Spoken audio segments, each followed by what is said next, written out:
నమస్తే ఫ్రెండ్స్, నా పేరు తులసి చందు.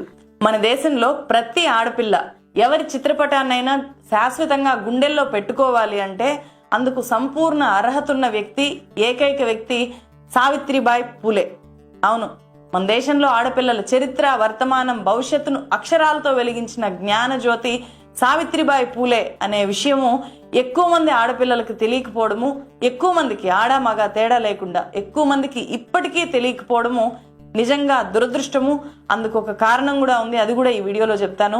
సావిత్రిబాయి పూలే ఎన్నో అవమానాలు పడి, వేధింపులు ఎదుర్కొని, దాడులు ఎదుర్కొని ఆడపిల్లల్ని బడిలోకి నడిపించారు కాబట్టి ఈరోజు అబ్బాయిలతో సమానంగా, అబ్బాయిలకు మించి ఆడపిల్లలు ఆధునిక విద్యను స్కూల్కి వెళ్ళి చదువుకుంటున్నారు. ఇవాళ నేను మీ ముందు ఇలా ధైర్యంగా వీడియోలు చేస్తున్నాను అన్నా, మన దేశానికి ఇందిరాగాంధీ తొలి ప్రధానమంత్రి అయ్యారు అన్నా, కోట్లాది మంది మహిళలు ఈరోజు చదువుకొని చైతన్యవంతులు అవుతున్నారు అన్న, పార్లమెంటులో, అసెంబ్లీలో మహిళలు ఉన్నారు అన్న, ఉద్యోగాలు మగవాళ్ళతో సమానంగా చేసి రాణిస్తున్నారు అన్న, అందుకు మూల కారణం సావిత్రిబాయి పూలే, సావిత్రిబాయి పూలే మాత్రమే.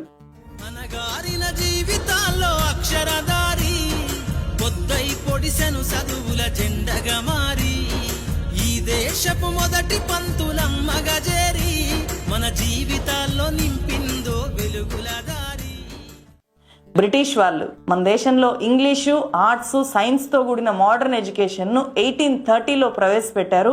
అప్పటిదాకా విద్య అంటే నార్మల్ స్కూలింగ్ కాదు. బాగా ఉన్నవాళ్ళు, డబ్బున్న వాళ్ళు ఇంటికి గురువుని పిలిపించుకోవడము, లేకపోతే గురుకులాలకి తమ ఇళ్లలో ఉండే అబ్బాయిల్ని పంపించి, అది కూడా అగ్రకులాల్లో ఉండే అబ్బాయిల్ని పంపించి వాళ్ళకి పురాణాలు, వేద విద్య, కొన్ని శాస్త్రాలు వాటిని పరిచయం చేయడమే విద్యగా ఉండేది.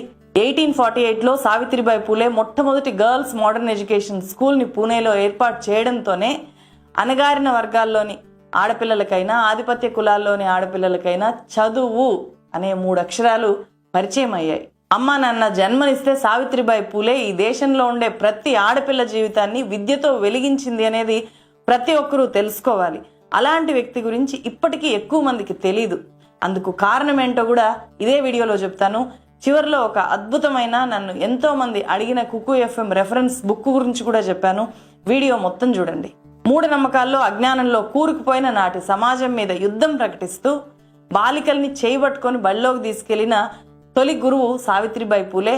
ఆమె మహారాష్ట్ర సతారా జిల్లా నయాగావ్లో 1831 జనవరి 3న మాలీ కులంలో పుట్టారు. మాలీ కులం అంటే పండ్లు, కూరగాయలు అమ్ముకునే బీసీ కులం.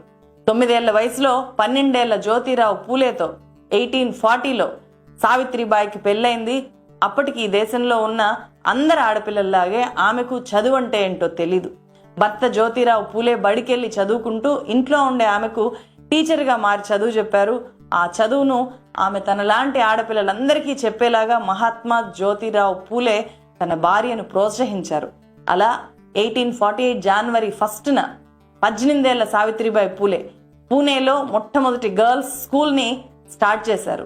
బ్రాహ్మణులతో పాటు ఇతర కులాల తల్లిదండ్రుల్ని చాలా కష్టం మీద ఒప్పించి కొద్దిమంది ఆడపిల్లల్ని పోగేసి వాళ్ళకి అక్షరాలు దిద్దించడంతో ఆమె ఒక స్కూల్ విద్యని బోధించడము మొదలుపెట్టారు. ఇది చాలా మంది ఆధిపత్య కులాల వాళ్ళకి నచ్చలేదు. దీంతో ఆ దంపతులిద్దరిని కూడా సంఘ విద్రోహ శక్తుల్లాగా వెలేశారు.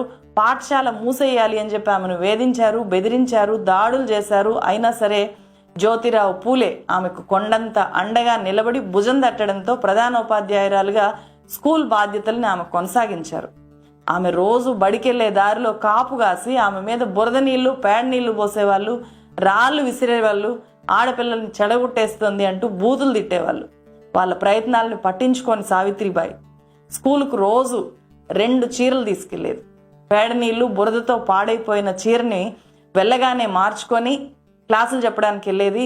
సాయంత్రము స్కూల్ అయిపోగానే ఇంటికి వెళ్ళేటప్పుడు మళ్ళీ ఆమె మీద బురద నీళ్లు పోస్తారు కదా, అందుకే ఉదయం తీసేసిన అదే బురద చీరని కట్టుకొని తిరిగి ఇంటికి వెళ్ళేది. ఒకరోజు ఓ వ్యక్తి తీవ్రంగా వేధిస్తే అతని చెంప పగలగొట్టింది. నీకెందుకు ఇదంతా, ఇన్ని కష్టాలు అవసరమా అని చెప్పి ఎవరైనా ఉచిత సలహా ఇస్తే ఇది నా విధి, నేను నిర్వర్తిస్తున్నాను అని చెప్పి చాలా స్పష్టంగా చెప్పేది. ప్రతిరోజు సమాజంతో యుద్ధం చేస్తూ ఆడపిల్లలకు పట్టుదలగా చదువు చెప్తున్న సావిత్రిబాయిని చూసి కొందరిలో పరివర్తన వచ్చింది. ఆమెను గౌరవించడం మొదలుపెట్టారు. పూలే దంపతుల విద్యా ఉద్యమానికి తక్కువ టైంలోనే గుర్తింపు వచ్చింది. ఒకరు తమ ఇంటిని స్కూల్కి డొనేట్ చేస్తే ఇంకొంతమంది పుస్తకాలు ఇచ్చారు. అట్లా ఒక్కో చినుకు కలిసి సముద్రం అయినట్లు 4 ఏళ్లలో ఒక స్కూలు 20 స్కూళ్ళుగా మారాయి.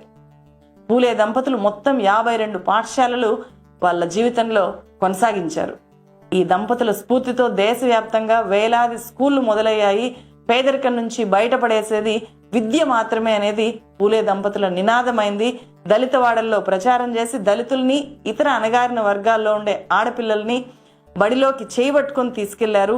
బాగా చదువుకున్న వాళ్ళు ఇప్పటికీ మూర్ఖులుగానే ఉన్నారు అంటే అందుకు మనువాదము, పితృస్వామ్యం అనేవి కారణాలు కదా. ఈ విషయాన్ని అప్పట్లోనే గుర్తించారు ఈ పూలే దంపతులు.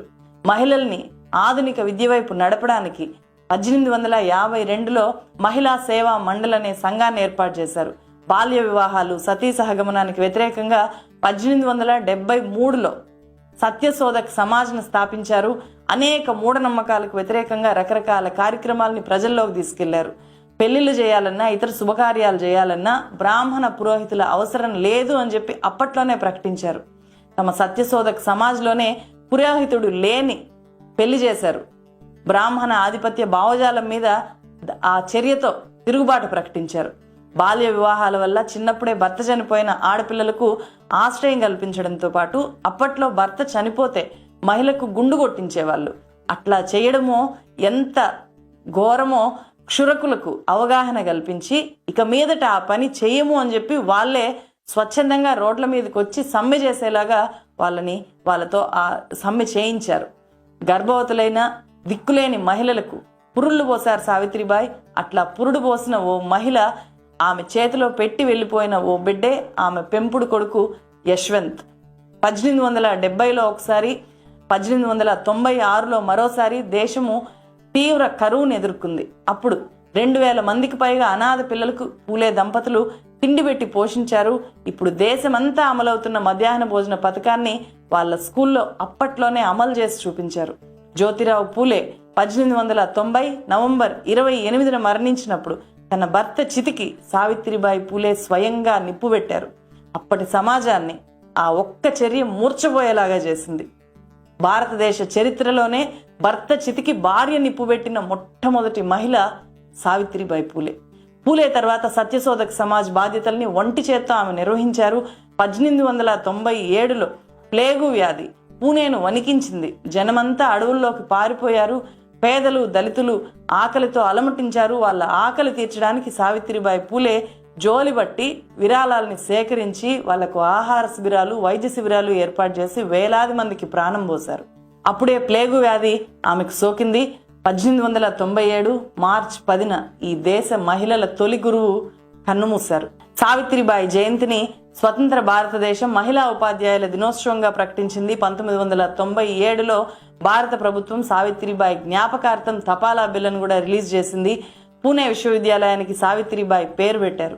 సావిత్రిబాయి పూలే చనిపోయి ఇప్పటికి 126 ఏళ్లైంది. ఆడపిల్లల చదువులు అంతరిక్షం దాకా వెళ్ళాయి. అయినా సరే మన దేశంలో బాగా చదువుకున్న వాళ్ళకు కూడా సావిత్రిబాయి పూలే గురించి 10 విషయాలు కూడా గట్టిగా తెలియవు. అందుకు కారణము బ్రాహ్మణ ఆధిపత్య మీడియా. చదువుకున్నది అప్పట్లో బ్రాహ్మణులు, పుస్తకాలు రాసింది వాళ్ళు, పత్రికలు నడిపింది వాళ్ళే. కాబట్టి సావిత్రిబాయి పూలే సామాన్యులకు పరిచయం కాని వ్యక్తిగా మిగిలిపోయారు. ఒక అజ్ఞాత హీరోలాగా మిగిలిపోయారు. అంబేద్కర్ రాజ్యాంగాన్ని రాశారు కాబట్టి ఇప్పుడు అంబేద్కర్ తెలియని వాళ్ళు లేరు. కానీ రాజ్యాంగం రాయకుండా సంఘ సంస్కర్తగా మాత్రమే అంబేద్కర్ ఉండుంటే ఆయనది కూడా వీళ్ళ పరిస్థితి అయి ఉండేది. సావిత్రిబాయి పూలే మహిళల్ని బడిలోకి నడిపిస్తే నేర్చుకున్న జ్ఞానం ద్వారా సమానత్వాన్ని సాధించుకునేలాగా చేసిన వ్యక్తి డాక్టర్ బాబాసాహెబ్ అంబేద్కర్.